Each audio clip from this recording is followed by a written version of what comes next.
قابل بھی نہیں ہے کہ اس کی خاطر رویا جائے۔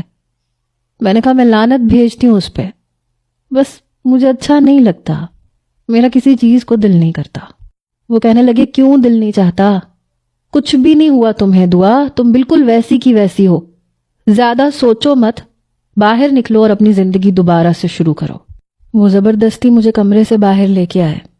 وہ کہنے لگے دیکھو تم مجھے ہنستی مسکراتی شرارتیں کرتی اچھی لگتی ہو، ایسے چپ چاپ اچھی نہیں لگتی۔ لیکن میں نے ان سے یہی کہا کہ مجھے اب کچھ بھی اچھا نہیں لگتا۔ اب یہ تھا کہ جب عارف بھائی گھر آتے تھے تو میں ان کے ساتھ باتیں کر لیتی تھی۔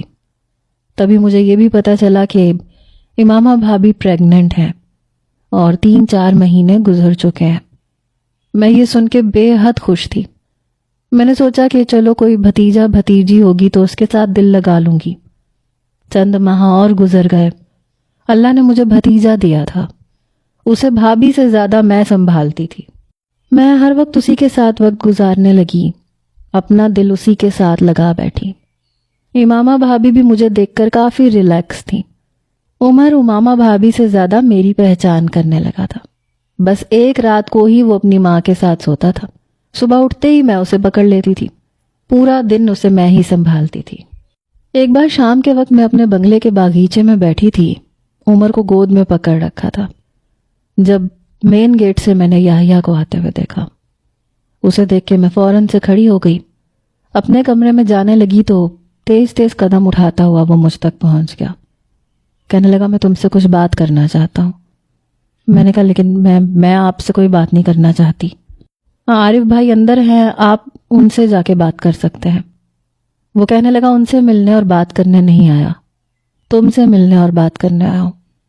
میں نے کہا لیکن کیوں آئے ہیں؟ میں نے تو آپ کو نہیں بلایا۔ وہ کہنے لگا تم کیا صرف اسی سے بات کرتی ہو جسے تم بلاتی ہو؟ میں نے کہا ہاں میں اسی سے بات کرتی ہوں۔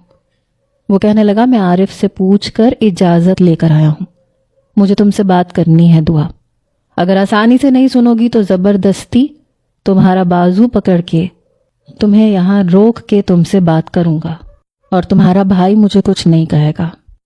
میں نے کہا کیا کہنا ہے آپ نے؟ میں اپنی گزشتہ زندگی کے بارے میں کچھ بھی نہیں بتانا چاہتی۔ وہ کہنے لگا میں پوچھنا بھی نہیں چاہتا، میں صرف یہ پوچھنا چاہتا ہوں